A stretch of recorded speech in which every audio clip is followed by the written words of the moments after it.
Developments is Jamil Jaffer. He is a former Justice Department official and a former associate White House counsel to President George W. Bush. All right, Jamil, legally, how significant is it that they can't find this document?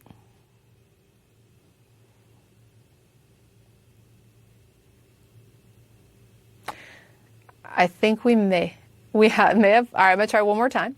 Jamil, how significant is it, as a former prosecutor, how significant is it that they can't find this document?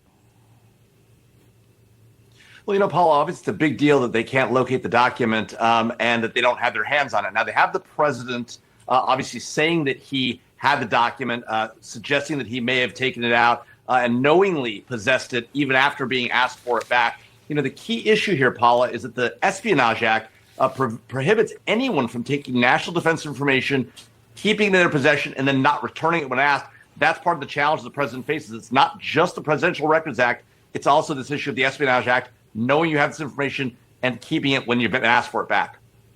And as we know, the Justice Department has expressed frustration with Trump and his team for not turning over everything when they were first asked. So what do you make of this here? They're acknowledging that this may exist, but they can't even find it.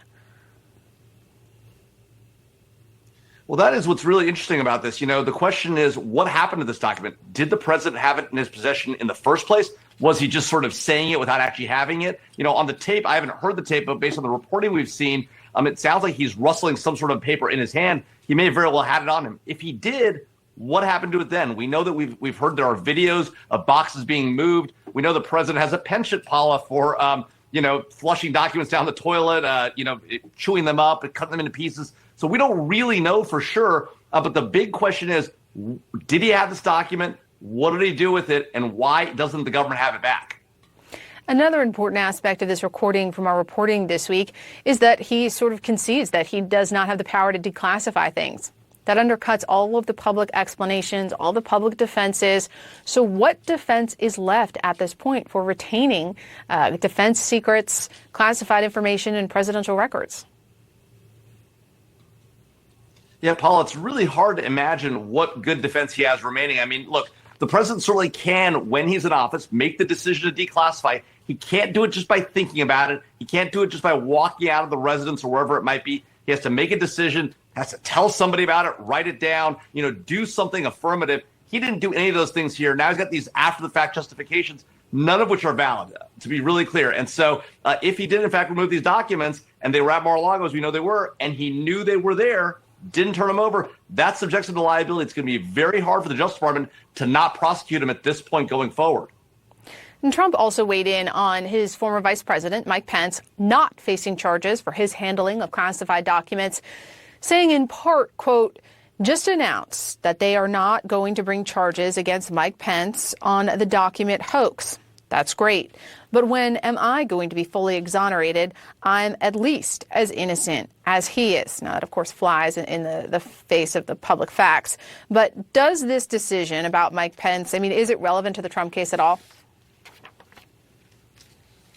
Well, I think it's relevant in a couple of ways. One, it demonstrates when you do the right thing and you turn over the documents and, you present the facts as they were, as Mike Pence did, that you're not going to be subject to liability. The problem is the president has done none of those things. He said he didn't have the documents. He ultimately found the documents. He had them in his possession. He may have even knowingly had them and moved them around. That's all the problems that make it harder now for the president to be exonerated. The other thing, though, Paula, is, we're talking about a former president who's running for re-election against the president whose special prosecutor might be prosecuting him. This is fraught with political challenges for the Justice Department, for the White House, for the special prosecutor.